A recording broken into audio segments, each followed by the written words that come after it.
그게 진짜로 보통 일이 아니네. 옛날보다 사람이 없다 보니까 지금 우리 선배 전우들이 했던 것보다 더 힘들어요. 월급 300만 원 안 아까워요. 그 정도로 힘들어요. 네, 안녕하십니까. 군대의 모든 것을 다루는 캡틴 김상호입니다. 반갑습니다. 안녕하십니까. 전역한 지 한 달 되는 예비역 상사, 투자하는 김상사 김영래라고 합니다. 반갑습니다.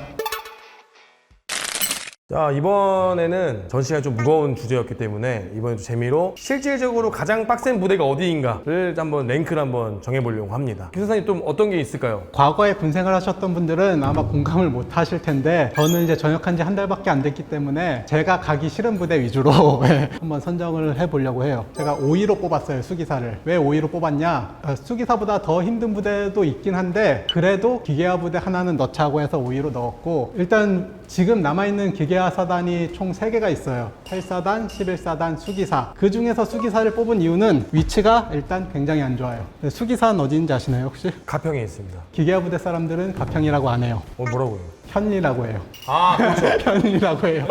그 수기사 사람들은 가평이라고 인정을 안 하고 이제 현리, 가평군 무슨 면 무슨 리라고 하잖아요, 시골 가면. 그 지역에 있기 때문에 정말 시골의 시골이고, 그리고 수기사는 가는 길에 휴게소가 많이 없습니다. 거기가 국도로 가야 돼서 빨리 못 가요. 키로수가 그렇게 길지 않은데 그 도로가 좀, 그죠? 국도로 돼 있잖아요. 11사단이나 8사단은 도로가 잘 뚫려 있어요. 근데 가평까지 가는 길이 도로도 좀 안 뚫려 있고, 근데 가평에서 면단위, 리단위까지 들어가야 돼요. 정말 찾아가기 힘든 동시고 아주 꼬불꼬불한 길을, 진짜 산길을 왔다 갔다 하면서 가는 지역이고, 그리고 훈련 양은 솔직히 비슷해요. 요즘에 대부분 비슷한데 수기사는 제가 여기서 공개는 못하지만 전시에 별도의 임무가 있어요. 그것 때문에 훈련이 더 있어요. 근데 그 훈련이 높은 분들이 관심이 정말 많은 훈련이어서 그 임무 하나 때문에 훈련이 많고, 그 훈련은 정말 높은 대장급 혹은 사령관 분들이 관심 있게 보는 훈련이어서 훈련량도 다른 2개 사단보다는 좀 많다. 근무지가 안 좋고 전시에 임무가 하나 더 있고, 그것 때문에 훈련이 추가적으로 있다. 이것 때문에 기계화 부대 중에서는 그래도 제일 힘들다. 이래서 선정을 했어요. 수기사가 이제 전시에 보면은 거의 뭐 최종으로 들어가는 기동 부대이기 때문에 이제 호국훈련이라고 불리는 훈련이 있어요. 우리 군의 호국훈련. 거기에 메인이 되는 사단입니다. 항상 호국훈련 시즌만 되면은 수기사가 이제 거의 주인공이죠. 지금 기계화 부대들이 사람이 없다 보니까 정비가 안 돼요. 그러다 보니까 정비하는 사람이 죽어나요. 정비도 안 되고, 과거에는 훈련을 한 번만 하면 됐어요. 전차를 타고 포를 한번 쏘고 혹은 조종을 하면 되는데 사람이 없다 보니까 우리 중대 훈련할 때 포를 쐈는데 다른 중대 할 때 가서 조종수로 대신 임무를 수행하고 해서 한 훈련에 훈련을 3번 하는 게 있어요. 지금 옛날 같은 경우는 다 같이 가서 다 같이 복귀하는 개념이잖아요. 지금 안 되니까 예를 들어서 1대대가 간다. 그럼 2대대한테 사람을 빌려와요.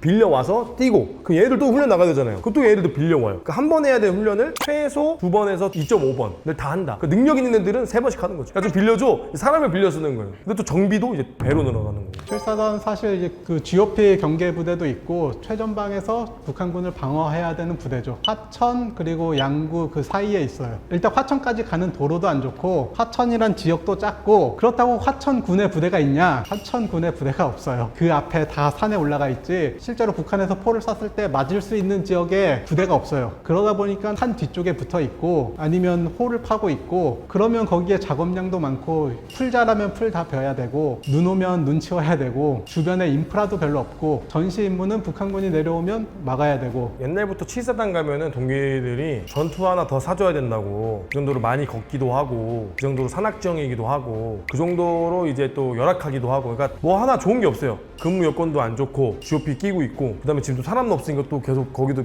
임무생이 빡셀 거고. 근데 7사단이 사고는 또 많이 안 난단 말이에요. 그럼 거긴 또 지휘관들이 또 이제 열심히 하고 있다는 뜻이죠. 아무튼 거기도 빡세면 장난 아니에요, 7사단이. 과거에는 GOP가 몇 개월 단위로 교대를 했어요. 항상 뭐 8개월이든 몇 개월 단위로 교대를 했는데 사람이 없어서 그게 안 되니까 그냥 GOP 전담대대가 만들어져서 그 사람들은 거기 들어가면 이제 뭐 2년, 3년 그냥 있는 거고, 거기에 결혼한 상사, 원사분들도 들어가서 생활관에 같이 모여서 그냥 뭐 1년, 2년 근무를 쓰시는 거예요. 지금 장교들 같은 경우는 어차피 보직이 있으니까 한 길어야 18개월, 1년 반, 짧으면 1년 만에 나오긴 하는데, 부사관들은 이제 한 번 들어가면 하사 때 들어가서 4년 동안 GOP 있다 생각하시면 돼요. 한 번 전담이 되면. 그러니까 이제 어떤 일이 발생하느냐, 지금 전방부대 뭐든 그런데 옛날에는 순환이다 보니까 좀만 고생하고 내려오자라는 게 있었는데, 지금은 잘하면 올라가는 거예요. 못하면 내려오고. 옛날에 페바 부대라고 있어요. 페바 부대. GOP가 있고 페바가 있는데, 페바가 약간 예비대의 느낌으로 교대하면서 약간 쉬었다 가는 그런 느낌이라고 치면은, 지금은 옛날처럼 이제 희망이 없는 거예요. 이제 좀만 버티면 된다, 좀만 버티고 내려가지 게 아니라 그 가만히 있을 희망이 없으니까 이제 힘들면은 애들이 이제 안 좋은 생각을 하는 거죠. 일부러 나오려고. 그것도 있어요. 심해요. 그런 것들과 또 지휘관이 싸워야 돼요. 생활관 들어가면 간부생활관이라고 따로 만드는 경우도 많은데 들어가면 저희 행정보호관 상사 혹은 원사분 계시고 그러면서 상사 뭐 중사 하면서 막내 하사까지 같은 생활관에 모여서 같이 자고 같이 생활하고 거기에 그래도 좀 독립해준다고 커튼 하나 만들어서 쳐주기도 하고 그래요 지금. 거기 안에서 빨래도 건조기는 있을 것 같아. 건조기도 없어요. 빨래도 거기다 안에 넣는 거야. 문 열면 쾌쾌한 냄새 나고 그 남자들 모여 있는 거죠. 그러니까 이게 미치는 거죠. 미쳐요. GOP 중에 그런 데가 있어요. 그리고 심지어 그나마 좋은 데는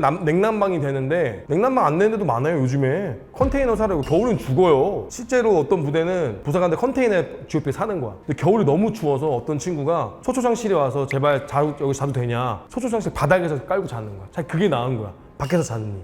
바닥에서. 그런 경우도 허다해요 지금. 아직도 그래요. 거기는 투자를 못해요 시설물을. 왜냐면 전시 이동해야 되니까. 그리고 콘크리트가 못 올라가요 거기까지. 그 수도관도 연결 안 되고 아무 최악입니다. 그 지금까지 한 내용이 똑같은데 근무 환경이 점점 안 좋아지는 부대들이죠. 7사단은 화천인데 12사단은 인제. 인제는 눈이 더워요. 설악산 근처 태백산맥이랑 붙어 있어서 고지가 더 높아요. 여름엔 덥고 겨울엔 춥고 눈 많이 오고 나머지 근무 환경은 이제 7사단이랑 똑같죠 상황이. 앞으로 계속 사고가 날 부대이긴 한데 거기도 최근에 작년 12월 달인가요? 11월 달에 GOP 사고가 났어요. 이등병이 이제 또 안타까운 일이 벌어졌는데 거기도 지금 사람이 없다 보니까 과거 같은 경우는 GOP에 올라가면 신병이 오면은 신병 이제 적응 기간이라 그래서 한 2주 정도를 GOP 근무를 막 세우는 게 아니라 옛날에 뭐 노란 계급장 다는 거 있잖아요. 그런 것처럼 애들 체험도 해보고 경험도 해주고 알려주고 이렇게 조금씩 이제 흡수할 수 있도록 시간을 줬단 말이에요. 지금은 이등병 오자마자 사람이 없으니까 바로 근무 투입부터 시키는 거예요. 근데 2시간 경계 근무 쓰고 2시간 CCTV 보고 2시간 취침 6시간 4사이클 죽어요. 보통 일주일, 2주일 하는 것도 아니고 군생활 내내 그렇게 해야 돼요. 저도 GOP는 아니지만 경계부 지원을 나가서 경계부대를 들어가 봤는데 제 일과가 어땠냐면 최초에 들어갔을 땐 24시간 근무, 24시간 휴식, 24시간 근무, 24시간 휴식을 2달. 그래서 저랑 다음날 교대한 인원이 너무 힘들어서 아이디어를 짠 게 차라리 한 명이 야간을 몰빵하고 한 명이 주간에서 12시간씩 굴리자 해서 한 달 동안 진짜 근무 시간이 15일, 12시간씩 매일같이 근무를 했으니까 그 12시간이 끝나면 퇴근하는 것도 아니고 그 안에서 또 상황 대기를 해야 돼요. 그러니까 상황이 벌어지면 바로 투입할 수 있도록 상황실 옆에 침대가 있어요. 거기서 자야 되는데 그건 저는 다행히 2달이었지만 지금 GOP는 군생활 끝날 때까지 그걸 해야 되는 상황이죠. 그게 진짜로 보통 일이 아니라니까. 옛날보다 사람이 없다 보니까 지금 우리 선배 전우들이 했던 것보다 더 힘들어요. 근데 수당이 나아졌는가? 병사봉급 200만 원 되기 전에 이런 각종 수당들 현실화 시켜서 전방에 근무하는 친구들한테는 월급 300만 원 안 아까워요. 그 정도로 힘들어요. 근데 이거를 그냥 다 일률적으로 200만 원 주면은 좀 아쉽습니다. 그 점이 좀 아쉬워요. 그러니까 휴가를 어쨌든 규정된 휴가는 내보내야 되니까 휴가자를 빼면 남는 사람들이 더 힘들어지는 거죠. 휴가를 눈치 보고도 이제 많이 못 나가죠. 나가긴 나가는데 왜냐면 안 나가면 죽을 것 같으니까. 이게 악순환이에요, 악순환. 이게 절대 전방에 근무하는 거 돈 많이 준다고 될 게 아니에요. 진짜 힘들어요. 군인이 운동을 하고 체력 단련을 해야 되는데 경계 쓰느라고 운동도 못하고 체력 단련도 못하고 계속 주야가 바뀌어가면서 몸도 상해지는 거죠 뭐. 그러니까 매번 뚫리죠 사실. 거기다가 12사단은 또 최근에 이제 8군단이 해체가 됐어요. 작년에. 해체가 사실 되면 안 돼요. 차라리 후방에 있는 부대가 없어서 8군단은 지켰어야 되는데 당시에 이제 무리하게 8군단을 해체시켰습니다. 그러면 이제 8군단이 해체되면서 여기가 다 같이 3군단으로 묶였단 말이에요. 그럼 12사단이 했던 바운더리를 이제 옛날에 27사도 있었고 옆에 부대가 있었는데 사라진 부대가 있어요. 그럼 얘네들 것도 같이 커버를 해야 돼요. 그러니까 이제 사람은 없는데 더 옆으로 늘린 거죠.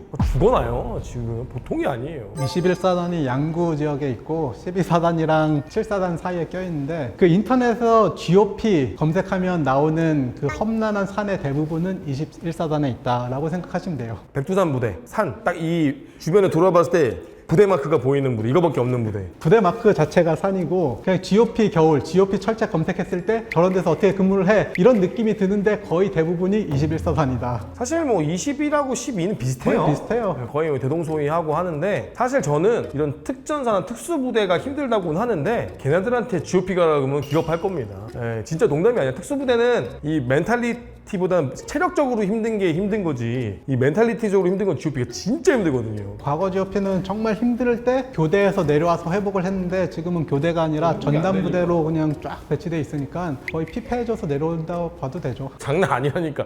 만약에 특전사 있는데 하락은 못 할걸요? 우리가 일반적으로 24시간 근무하면 그 다음날 휴식을 주고 그 다음날 보통 휴일이에요. 3교대 근무를 하면. 근데 여기는 3교대란 개념도 없고 그냥 오늘 근무 쓰면 내일 쉬면 다행이고 내일 못 쉬는 경우도 있고 이걸 계속 반복하는 거예요. 그러니까 일반적으로 사회에서 3교대라 그러면 하루 일하고 다음날 하루 완전히 쉬잖아요. 그게 아니라 하루 일하고 쉬게끔 해주긴 하는데 일이 있으면 무조건 나와야 돼. 그리고 일이 계속 거슬리게끔 바로 옆에 있어.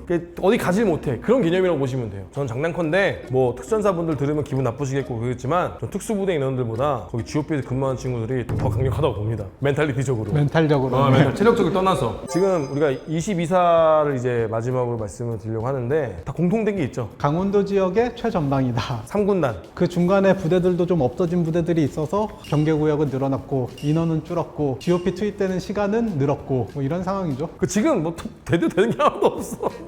너무 불쌍해. 나 보면서 미칠 것 같아. 그래서 너무 힘들어요. 나온 이야기들 물론 다 힘들긴 하지만 그쪽에 뭔가 베네핏이 있어야 돼요. GOP에 근무하는 친구들 금전적으로 뭐 베네핏을 준다던가 아니면은 거기 근무하는 친구들 무조건 진급시켜 준다던가 아니 거기 있는 사람들은 가족들이라도 정말 좋은 아파트 3군단 산악 마운틴 자이 이런 식으로 진짜 좋은 고급의 아파트를 가족들한테 줘서 나는 고생하지만 우리 가족들은 좋게 지낼 수 있다. 그런 타운이라도 만들어 줘야 그나마 해. 이제 사실 이제 후반부대도 물론 힘든 데도 있겠죠. 근데 22사는 옛날부터 악랄하게 해안과 전방 접촉 지역 두 가지를 커버하고 있다 보니까 여기는 두 배란 말이에요. 심지어 어떤 초소는 전방과 해안 두 개 다 경계하는 무대가 있어요. 22사에서. 그러다 보니까 사고가 날 수밖에 없죠. 거기는 많이 날 수밖에 없는 위치다. 그리고 넘어오기가 서해안은 수도권이기 때문에 경계가 철저한데 비교적 외딴데잖아요. 탈북자가 이쪽으로 좀 많이 넘어와요. 그 넘어온 탈북자를 식별 못해서 경계가 뚫린 일이 상당히 많았죠. 별들의 무덤이라고 정말 안타까운 사단장님은 소장 진급, 투스타 진급을 해서 소장 진으로 22사단장을 갔는데 소장 진짜 진급을 하기 전에 경계가 뚫려서 보직 해임 당해서 22사단 사단 홈페이지를 들어가면 역대 사단장 클릭하는 순간 소장 진이라고 역대 사단장의 이름이 박히신 분도 계세요. 동해 같은 경우는 이 경기가 어려워요. 섬이 없다 보니까 진짜 이 광활한 대회를 뭐 펜스를 치는 게 아니니까. 그러다 보니까 이제 목선 타고 넘어오면은 목선도 레이드에 안 잡혀. 다 우리가 눈으로 본 다음에 그 점을 찍어 놓는 거예요. 그러다 보니까 목선 같은 게 밤에 새벽에 오면 안개 끼고 오면 안 보여요. 못 잡아요, 그거는 솔직히 말해서. 우리가 통상 동해안 가면 바닷가랑 해안도로를 따라가서 모르지 그 GOP는 진짜 금강산이랑 마주하는 고산지대예요. 거기 GOP 경계를 쓰고 그 해안도 경계를 하는데 그러다 보니까 거기 지휘관들은 그 신경이 굉장히 쓰이고 경계에 대해서 정말 민감해요. 그러다 보니까 부하들한테 경계를 계속 강조하고 21사단이나 다른 데서는 피곤하다 잠깐 조는 일이 있어도 야 졸지마 하고 칠 수 있는데 22사단에서 잠깐 졸았다는 바로 징계할 수도 있고 그 정도로 심각성으로 받아들이는 곳이어서 간부들이 느끼는 부담감이 훨씬 크죠 거기는. 근데 또 좋은 점은 살짝 좋은 점은 22사는 그래도 바닷가가 있어가지고 가끔 바닷가 보면 기분이 좋아요. 12, 21, 22사단 딱 고르라고 하면 해안 경계를 쓸 수 있다 하면 21을 고르겠고 GOP로 들어가라 하면 군생활 짧게 할 거면 차라리 10이나 20일 가서 정말 힘들 때 좀 졸기도 하고 군생활 오래 해야 돼서 징계를 받으면 안 된다 하면 20일을 절대 가면 안 되고 그럼 최고의 꿀부대는 또 어딜까요? 최고의 꿀부대 딱 두 개 부대를 뽑을 수 있을 것 같아요. 어디요? 55사단이랑 36사단. 55사단 애방사라고 통상 부르는데 용인에 있고 36사단은 원주에 있어요. 여기가 좋은 게 뭐냐? 지휘체계상 전방으로 분류되는데 임무는 후방부대예요. 저는 개인적으로 제일 꿀부대는 52사단. 수방사 예하 같이 편해요. 수방사. 수도방위 사령부 예하의 사단들이 있는데 수방사에 근무하는 것도 좋죠. 왜냐면 거기 사당이고 거기는 솔직히 진짜 좋아요. 물론 이제 숙소가 엄청 후져요. 숙소는 진짜 후져요. 바로 지하철이 남태령 4호선이 바로 있어요. 좀만 걸어가면 사당역. 완전 서울. 그래서 거기서 근무하는 사람들이 별로 힘들다는 얘기 잘 안 해. 왜냐면 그래도 서울이니. 그리고 52사는 광명 이케아 쪽에 있거든요. 거기는 행군을 안양천으로 해요. 그래서 동네 사람들 구경하고 그냥 한 바퀴 돌고 오는 거지. 물론 부대 임무는 다 비슷해요. 또 사람도 없고 거기도 행정은 많고 힘들다라고 얘기하지만 그 퇴근하고 나왔을 때 그 버스 소리, 버스 소리, 새벽에도 버스가 있고 지하철이 있고 그거는 비교가 안 되죠. 그래서 그런 부대는 지휘관들이 또 지랄 맞지가 않아요. 왜냐? 지휘관들도 할 게 많기 때문이죠. 다른 건 몰라도 최소한 지금 최악의 기피 지역인 3군단, 강원도 지역, 강원도 이제 동북부 지역이 진짜 거기가 사람들이 안 가려고 하기도 하고 여건이 너무 열악해요. 이 사람들이 빠지면서 군인들만 남아있거든요. 솔직히 화천이랑 그쪽은 군인 도시예요, 완전히. 민간인들, 일반 사람들이 이제 없어요. 누가 가겠어, 젊은이들이. 그럼 이제 그들을 위한 투자가 있어야 돼요. 그래야 남았을 이유가 있는 거지. 지금은 다들 나와요. 다들 도망가고 있는 상황인데 도대체 누가 채울 건지. 군인들이 정말 그 하사들은 최저 시급보다 못 받고 있어요. 지금 최저 시급 따지면 한 달에 206만 원인데 하사들 실제 찍히는 건 187만 원이고 세금 떼면 170만 원이고 그 돈 받으면서 근무 서고 훈련 나가고 하는데 군인들의 월급 올려준다는 거에 대해서 반대하시는 분들도 뭐 의견들이 있어요. 군대는 국방이고 이제 국방이 무너지면 솔직히 대한민국의 모든 게 한순간에 무너질 수 있기 때문에 군인들한테 뭔가 해준다고 했을 때 좀 지지를 해주고 일반 국민들이 지지를 해줘야지 정치인들도 그거에 맞춰서 움직이고 그러기 때문에 군인들을 좀 지지해 주셨으면 좋겠다 이런 얘기를 하고 싶어요.